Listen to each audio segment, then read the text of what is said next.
नमस्कार दोस्तों, स्वागत है आप सभी का एएस अकेडमी में और मैं हूं आपके साथ अरविंद। दोस्तों, आज आपके साथ आपके ही सवालों का जवाब देने के लिए मैं इधर पे आया हूं। तो दोस्तों, आप सभी के कुछ महत्वपूर्ण 3 सवाल थे, तो मैंने सोचा चले आप सभी के सवालों का जवाब दे दिया जाए, क्योंकि इस तरीके के जो कॉमन सवाल थे वो काफी ज्यादा हो गए थे। तो आप सभी को पता होगा कि आपके 3 कॉमन सवाल होंगे। वो जितने स्टूडेंट्स के सवाल थे उनको यदि वीडियो पसंद आए तो वीडियो को लाइक और शेयर जरूर कर देना। तो दोस्तों, सबसे पहला जो आपका सवाल था कि पेडागोजी की तैयारी कैसे करें यदि हम मध्य प्रदेश शिक्षक भर्ती वर्ग 3 की तैयारी कर रहे हैं। तो यदि हम मध्य प्रदेश शिक्षक भर्ती वर्ग 3 की तैयारी कर रहे हैं और हमें यदि सिलेक्शन चाहिए तो मेरिट में कितने नंबर की आवश्यकता होगी, दूसरा सवाल था ये। तीसरा सवाल था कि परीक्षा अब बहुत नजदीक आ चुकी है, डेट क्लियर हो गई है, लेकिन हम कौन सी बुक से तैयारी करें जिससे हमें सिलेक्शन अच्छे से हो जाए और मेरिट में आ जाए। तो आपके तीनों कॉमन सवाल थे और तीनों प्रश्नों का मैं आपको जवाब दूंगा। सबसे पहले तो बात हम करेंगे कि पेडागोजी की तैयारी कैसे करें। अब देखो, मैं आपको एक बात बता दूं, पेडागोजी चाहे आपकी हिंदी की हो, चाहे आपकी पर्यावरण की हो, या आपकी बाल विकास की हो, या आपकी संस्कृत हो, या मैथ्स की हो, किसी भी सब्जेक्ट की पेडागोजी है। पेडागोजी हमेशा एक दूसरे सब्जेक्ट से मिलती जुलती है। यदि आप एक लैंग्वेज की मतलब हिंदी की यदि आप पेडागोजी कवर कर लेते हैं तो आपको इंग्लिश या संस्कृत की जो पेडागोजी पढ़ने में काफी आसानी होगी। लेकिन मैं आपको यही सजेस्ट करूंगा कि यदि आपने हिंदी और संस्कृत लिया है तो सबसे पहले आप हिंदी की पेडागोजी समझें। यदि आप हिंदी की पेडागोजी समझ लोगे तो आपको बहुत ही आसानी हो जाएगी पढ़ने में। कैसे पढ़ने में? क्योंकि जब आप हिंदी की पेडागोजी समझने लगोगे तो आपको संस्कृत में भी आसानी होगी। जब आप संस्कृत की आसानी से समझ सकते हो तो आपको बाल विकास और पर्यावरण की भी पेडागोजी समझने में आसानी होगी। अब बात एक सबसे महत्वपूर्ण आती है कि भैया हम पढ़ तो लेंगे लेकिन समझ में कैसे आएगी। तो पेडागोजी समझने का एक सबसे महत्वपूर्ण फंडा ये है, प्रीवियस ईयर के पेपर देखो। अब प्रीवियस ईयर के पेपर चाहे आप सी टेट के उठा के देख लो, चाहे एमपी टेट के उठा के देख लो, चाहे एच टेट, चाहे आर टेट, चाहे कोई भी सीजी टेट, कोई भी टेट एग्जाम हो, आप उस टेट एग्जाम के एग्जाम उठाओ, पेपर उठाओ, ओल्ड पेपर, और उस ओल्ड पेपर में आप ये देखो कि जितने भी पेडागोजी के क्वेश्चंस पूछे गए हैं उन सबको सॉल्व करो। और देखो, एक बात बता दूं, पेडागोजी की आप थ्योरी तो पढ़ते रहोगे, लेकिन आपको समझ में भी नहीं आएगा कि यार आंसर कैसे देना है। लेकिन सबसे महत्वपूर्ण बात यह है कि जब आप पेडागोजी के क्वेश्चंस को सॉल्व करना चालू कर दोगे, आप प्रैक्टिस में लाना चालू कर दोगे, तो आपको आंसर देने में आसानी होगी। क्योंकि आप जितने सवाल हल करोगे, जितने उनके क्वेश्चन हल करोगे, आपको उतने तरीके के प्रश्न मिलेंगे और आपको उतने तरीके के सॉल्यूशन करना समझ में आ जाएंगे कि कौन से तरीके के प्रश्न में किस तरीके का हमें आंसर देना है। एक तो बात ये हो गई। दूसरी बात ये होगी कि जब आप कोई भी सब्जेक्ट की पेडागोजी पढ़ो, पेडागोजी पढ़ते समय आप इस बात को ध्यान रखो कि उसमें नेगेटिव टैग वर्ड क्या आ रहे हैं। नेगेटिव टैग वर्ड का मतलब होता है जो नकारात्मक शब्द होते हैं, आप नकारात्मक शब्द को निकालना समझ जाओ। यदि आपने क्वेश्चन के बीच में आंसर देते समय ढंग से यदि नकारात्मक शब्द समझ लिए तो आप बहुत आसानी से उसका आंसर दे सकते हो।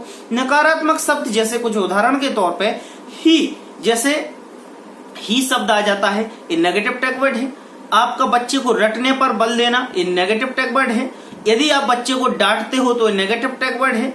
या आप किसी सब्जेक्ट के पर्टिकुलर सब्जेक्ट को रटने पर बल दे रहे हो, ये भी आपका नेगेटिव टैग वर्ड है। समझ गए? और जैसे केवल शब्द आ जाए, ये आपका नेगेटिव टैग वर्ड है। वल शब्द आ जाए, नेगेटिव टैग वर्ड है। तो मेरा कहने का मतलब ये है कि जब आप पेडागोजी पढ़ो तो आप सबसे पहले तो थ्योरी पढ़ लो। थ्योरी समझ में इतनी ज्यादा नहीं आएगी, ये मैं अपना पर्टिकुलर आपको बता रहा हूँ। लेकिन थ्योरी के बाद आप उसके क्वेश्चंस को ज्यादा से ज्यादा प्रैक्टिस करो, और ज्यादा से ज्यादा प्रैक्टिस करते समय आप उसमें नेगेटिव टैग वर्ड ढूंढना चालू कर दो। यदि आपने नेगेटिव टैग वर्ड ढूंढना चालू कर दिए तो आप बहुत ही आसानी से पेडागोजी को सॉल्व कर दोगे। मैं बता दूं, कोई भी आपको पता होगा कि 15 नंबर की आपकी पेडागोजी आती है, 15 नंबर में से आप 12 नंबर 100% लेकर आओगे यदि आपने प्रीवियस ईयर के पेपर सॉल्व कर लिए और उसमें नेगेटिव टैग वर्ड ढूंढना समझ गए, आपने नकारात्मक शब्द ढूंढना चालू कर दिए, सबसे बेहतर आपका काम हो जाएगा। ठीक है। दूसरी बात अब आती है कि आपको भैया मध्य प्रदेश शिक्षक भर्ती वर्ग 3 में यदि मेरिट में आना है तो कितने नंबर लाना पड़ेंगे। अब देखो, मेरिट में लाने की तो बात ऐसी है कि आपको पता होगा कि मध्य प्रदेश शिक्षक भर्ती वर्ग 3 में आपको 6 lakh something, 6.5 lakh something form भरे हैं, और 6-6.5 लाख में मान के चलो आपको 6 लाख तो लोग एग्जाम देंगे। अब आप ये भाई समझ रहे हो कि वर्ग 1 और वर्ग 2 के स्टूडेंट्स ऐसे हैं जो फेल हो चुके थे, और वो मतलब फेल का मतलब एक उनका सिलेक्शन ही नहीं हुआ, वो वहां तक पहुंच नहीं पाए, और या फिर वो उस मेरिट लिस्ट में नहीं आ पाए। उनकी तैयारी दोस्त पहले से है, लेकिन अब वो वर्ग 3 की तैयारी कर रहे हैं, तो वर्ग 3 में अब उनको स्कोर और अच्छा करना पड़ेगा। उस समय यदि किसी के 90 आए, किसी के 95 आए, किसी के 100 आए, तो वो यही सोचेगा कि कम से कम 20% और इससे ज्यादा इंक्रीज हो जाए।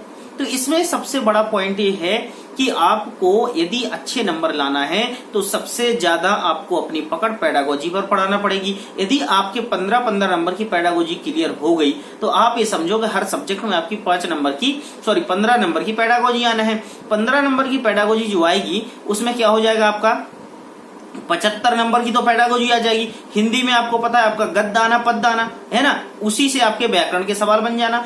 वही आपकी संस्कृत है या आपकी इंग्लिश रहेगी, उसमें भी 80 पैसे जाना।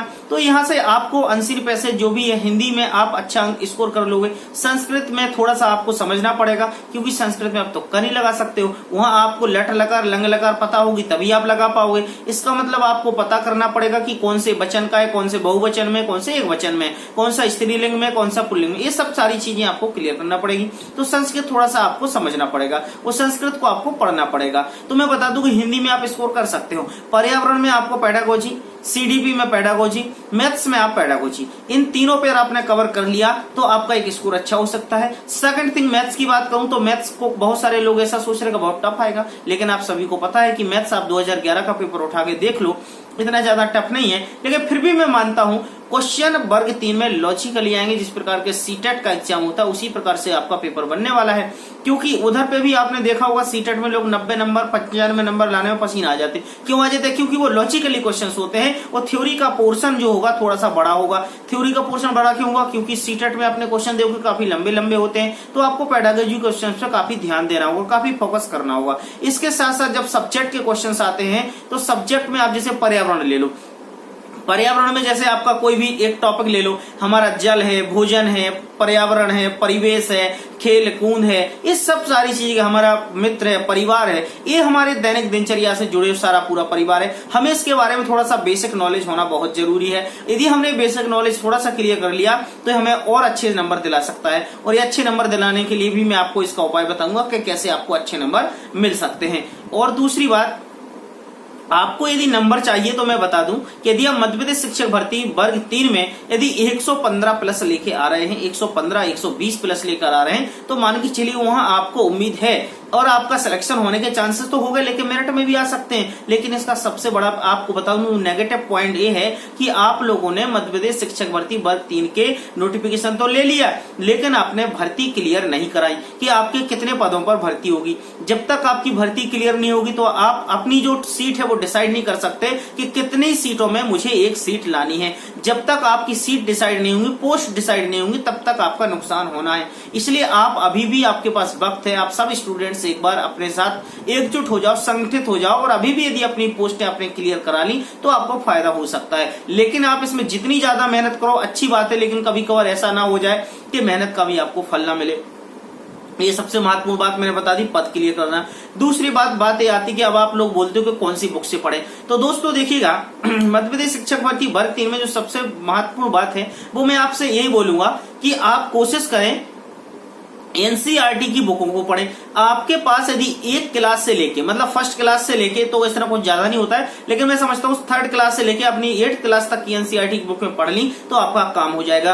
अब बहुत सारे स्टूडेंट्स ऐसे हैं जो ये बोलते हैं कि सर एनसीईआरटी की बुकें तो हमारे पास है नहीं, हम कहाँ से एनसीईआरटी की बुकें लाएं। तो अब ये भी परेशानी, ये भी सोचने वाली बात है, क्योंकि मार्केट में तो एनसीईआरटी की बुक इतनी आपको अवेलेबल नहीं हो पाएंगी। तो क्या करोगे? आपके घर में यदि कोई पढ़ता है तो उसके पास है तो अच्छी बात है, नहीं है तो भी अच्छी बात है। तो उसके लिए अब सॉल्यूशन क्या है? तो उसके लिए मैं आपको बता दूं, यदि आपको एनसीईआरटी की बुकें चाहिए या एनसीईआरटी बुक के नोट्स चाहिए जो आपको 100% मान के चलो सफलता दिला सकते हैं, तो आप उसके लिए मैं बता देता हूं सबसे बढ़िया उपाय। कहीं नहीं जाना है, एक ही छत के नीचे, मतलब एक ही जगह पर आपको सारी चीजें अवेलेबल हैं। और वो अवेलेबल जो सारी चीजें हैं वो देखिएगा, ये है आपके सामने। हम लोगों ने क्या काम किया, हिंदी हुआ या आपका बाल विकास हुआ या आपका पर्यावरण हुआ या फिर गणित है या संस्कृत है या इंग्लिश है, इस सारे नोट्स हमने एनसीईआरटी के बेस्ड पर बनाए हैं। पूरी एनसीईआरटी की बुकों से हमने इनको बनाया हुआ है। दोस्तों कक्षा 3rd से लेकर 6वीं 7वीं 8वीं तक की सारी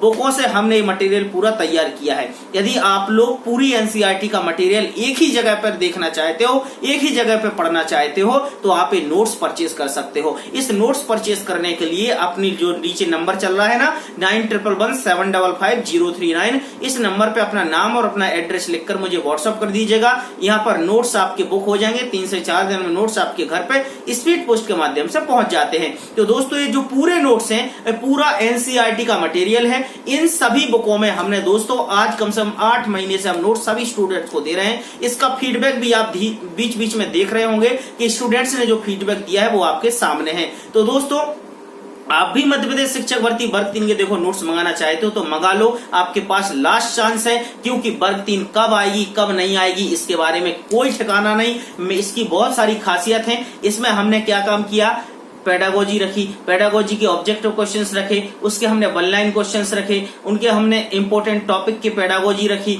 इसके साथ साथ सारे ऑब्जेक्टिव क्वेश्चन सब कंप्लीट मटेरियल आपको मिलेगा इस नोट्स में। और दोस्तों ये नोट्स आपको सफलता दिलाएंगे, ये बात मैं आपको बता दूं। 100% आपको सफलता मिलेगी क्योंकि स्टूडेंट्स का पॉजिटिव रिस्पॉन्स है इस नोट्स के प्रति। इसलिए आप लोग भी देरी ना करें, अपना फोन उठाएं और दिए गए नंबर पर अपना मैसेज करें, हाई लिख के भेजिएगा, अपना घर का पता भेज दीजिएगा, नोट्स बुक कराइएगा और अपने घर पे नोट्स मंगाइएगा और घर बैठे एनसीईआरटी का पूरा मटेरियल की अपनी तैयारी कीजिएगा और आपको वर्ग 3 में सफलता मिलेगी। ये हमारा पूरा विश्वास है कि आपको 100% सफलता मिलेगी। तो आप लोग भी ये नोट्स परचेज कर लो भैया। अभी तक लेट हो गए तो कोई बात नहीं, कहते हैं देखो दिन भर का भूला शाम के सही रास्ते पर आ जाए, उसे भूला नहीं कहते हैं। इसलिए आपको भी लगता है कि अभी भी आपको समय है, आपको खरीदना चाहते हो तो खरीद लो, कुछ भी नहीं बिगड़ा है। आपको अभी भी पूरा मटेरियल मिल जाएगा। आपको 10 बुक पढ़ने की जरूरत नहीं है, आपको इतने नोट्स पढ़ लो, ये पूरा काम हो जाएगा आपका, पूरे नोट्स एनसीईआरटी के अकॉर्डिंग। ठीक है, तो नोट्स परचेज करने के लिए मैंने बता दिया सभी नोट्स हैं। आपको संस्कृत चाहिए संस्कृत मिलेगी, हिंदी चाहिए इंग्लिश चाहिए इंग्लिश भी मिलेगी, दोनों लैंग्वेजेस मिलेंगी। आपको दोनों लैंग्वेजेस में ये उपलब्ध है तो आप ले सकते हैं, खरीद सकते हैं। मैंने बता दिया। इसका फीडबैक आप लोग देख ही रहे होंगे, मैं बात बीच बीच में चलाता आया। स्टूडेंट्स का नोट्स के लिए फीडबैक क्या रहा तो आप देख सकते हैं, समझ सकते हैं और आपको जरूरत पड़े तो मंगा भी सकते हैं। क्योंकि ऐसा ना हो कभी कि एग्जाम के बाद आपको एहसास लगे कि यार काश वो नोट्स ले लेते तो अच्छा होता, हम 1-2 नंबर से आगे पीछे ना हो पाते। तो चलिए दोस्तों, नमस्कार, अपना बहुत ख्याल रखिएगा, अच्छे से रहिएगा। और ये वीडियो में आपके सवालों का यदि आपको जवाब मिल गया होगा तो इस वीडियो को लाइक कीजिएगा और शेयर कीजिएगा। और ध्यान रखना, चैनल पे न्यू है तो चैनल को सब्सक्राइब जरूर कर लें, क्योंकि ये एकेडमी परिवार है आपका, मेरा नहीं आपका। इसलिए जरूर सब्सक्राइब करें और बेल आइकन के साइन पे क्लिक करें। इससे आने वाले हमारे सारे लेटेस्ट वीडियो आपको मिलते रहेंगे। कोई सवाल और कोई जवाब मन में हो तो एक बार कमेंट जरूर कीजिएगा। मैं पूरी कोशिश करूंगा कि आपके सवालों के ऊपर एक बार फिर से वीडियो लेकर आऊं। नमस्कार।